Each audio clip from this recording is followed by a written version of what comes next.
তো good afternoon বন্ধুরা, এই যে এখন আমরা আছি তারলাংরাতে। রাস্তা দিয়ে পেরোচ্ছিলাম, এত সুন্দর একটা সানসেট হচ্ছে। তো আমরা একটা সবুজ মাঠে রোড থেকে নেমে গাড়ি দাঁড় করে দিয়েছি। বেটু এখন গাড়িতে দাঁড়িয়ে আছে, ওই যে ওখানে সূর্যাস্ত হচ্ছে।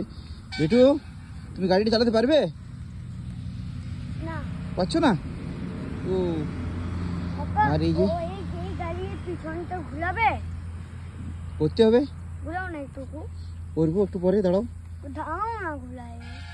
ওইখানে দেখো বলো সানসেটটা কেমন হচ্ছে, বলো সূর্য কেমন অস্ত যাচ্ছে। হ্যালো, ভালোই না?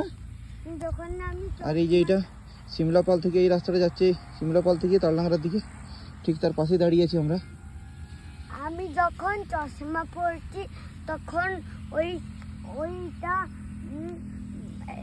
অরেঞ্জ হয়ে যাচ্ছে, যখন চশমা খুলছি তখন ওইটা হলুদ হয়ে যাচ্ছে। বাহ, মজার না?